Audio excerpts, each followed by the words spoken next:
And today's topic is the issue of a quick divorce. Many people approach me and they ask me, Advocate, what's the quickest way to get divorced in South Africa? And generally, my answer would be, if you and the other party agrees upon the divorce, I can get you guys divorced within a month or two maximum. So it's possible. Any lawyer will tell you that, because the parties are in agreement and we draft the documents, we issue the divorce papers, and we get a court date, and there it is. We get the parties divorced.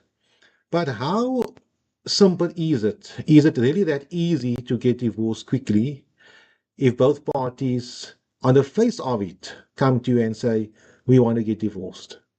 Now, the first challenge that me as a legal practitioner has is getting the parties to agree upon all the terms of the divorce, especially so if there are minor children involved. They come into me as an advocate, a professional, and once I assisted the parties at least to get divorced, there should be no comebacks.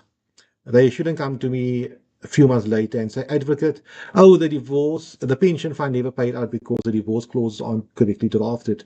Alternatively, they shouldn't come to me and say, Advocate, why has the court not granted the divorce? Because a family advocate objected to the terms of the settlement agreement. Or there might be other issues, for example, the division of the joint estate. There's a house involved, and I never dealt with those specific aspects in the settlement agreement, and so on. So the first point of call would be, can we agree upon all the terms of the divorce? The division of the joint estate, accrual if the parties are married out of common property with the inclusion of the accrual system, possibly selling of or termination of joint ownership of property if the parties are married out of common property without the accrual system, but they purchase immovable property together.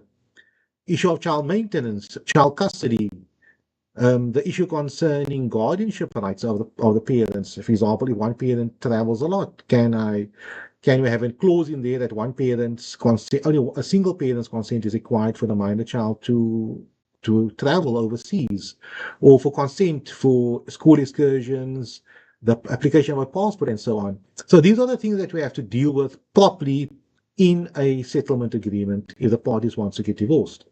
But let's say for the purpose of this discussion, we resolve that issue really quickly. It's a simple matter. The parties have resolved the issue concerning the property, the kids, everything, and we drafted the document. So it's the 1st of March, for argument's sake. We sign the documentation, we draft the necessary court documentation. It will be a summons, a particulars of claim. The particulars of claim will basically say these are the parties, they were married on a certain date, these are the problems in the marriage, and the parties entered into a settlement agreement, and I annex the settlement agreement to the particulars of claim, and I ask for a decree of divorce incorporating the terms of the settlement agreement. Very easy. Then that specific summons will have to be served on the other party. So one of the parties must come to me and say, Advocate, I'll be the plaintiff in the specific scenario. Friendly divorce, no problem. Let's say in my scenario, the wife is my client and she's a plaintiff. That summons will have to be served on the defendant wherever he or she works. Wherever he works. It could be in Cape Town, it could be overseas. It doesn't really matter as long as one of the parties lives in the Cape Town area, with the jurisdiction of the court. It doesn't really matter. And that specific summons will have to be served upon the other party. If the other party resides overseas, then obviously the issue of detailed citation comes in. I'll have to serve the documentation on the other party via email or via an attorney that side, but I must first get the court's consent. So that could cause a bit of a delay. But let's not complicate it too much. Let's say both parties live in Cape Town, and I have the sheriff serve the summons on the other party. Problem solved. Wonderful. Now, the other party, despite knowing, or the defendant, despite knowing that the divorce will be unopposed or a friendly divorce, where both parties agree upon the divorce, the other party should still get basically the 10 days as stipulated in the summons to decide to defend the divorce or not. Let's say the 10 days has passed and he decides not to oppose the divorce because we agreed upon those specific terms at my office when we discussed this whole matter. Then I can apply to court for a divorce date. Apologies. Let's say, for argument's sake, we get a divorce date, and the divorce date is 3 weeks from there, because we are lucky and the divorce dates are quite available. I'll set the matter down for that specific date. And at the same time, if there's a settlement agreement and there are minor children involved and there might be a parenting plan, I will have those specific documentation endorsed by the Office of the Family Advocate. We come to court on the day, the matter's on the roll. I prepare my client the day before or the morning of the matter. The question I'll be asking him, are you the plaintiff? Is that you were married to the defendant on a certain date? In Cape Town, wherever they got married. These are the problems in the marriage. She will advise me what they are. I will refer to the consent paper. Has it been signed by both parties? I refer to the signatures and so on. And that's it. And I'll also call for a decree of divorce incorporating the terms of the consent paper. That's in a nutshell how it works. So an unopposed divorce is quite simple if the parties can come to the point of having a proper drafted settlement agreement.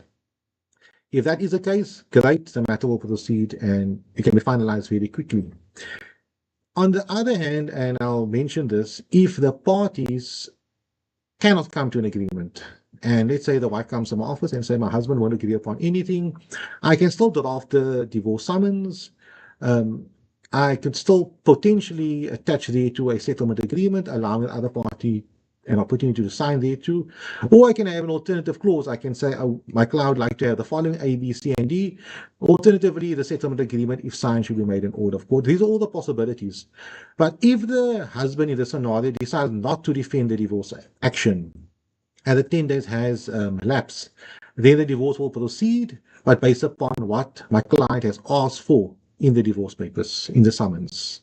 Because under these circumstances, there has not been any settlement agreement that has been signed. But the parties are at any time at liberty to enter into a settlement agreement before the divorce date. But remember, if there are minor children involved, that settlement agreement will have to first be taken to the Office of the Family Advocate to have a look at and to see whether or not it will be in the minor child's best interest and to endorse that specific settlement agreement. The court would want the Family Advocate to have a look at it, and that's a requirement in our law as well. So there we go. So getting a divorce in a period of 3 to 4 weeks is possible. It all depends on the clients, number one, and also the availability of the court role. During COVID, for argument's sake, the dates were a bit far apart because the court didn't deal with many divorce matters. But now that that's all over, the court might be more available to hear divorce matters and allocate more matters on the roll. Otherwise, all the best and thank you for watching.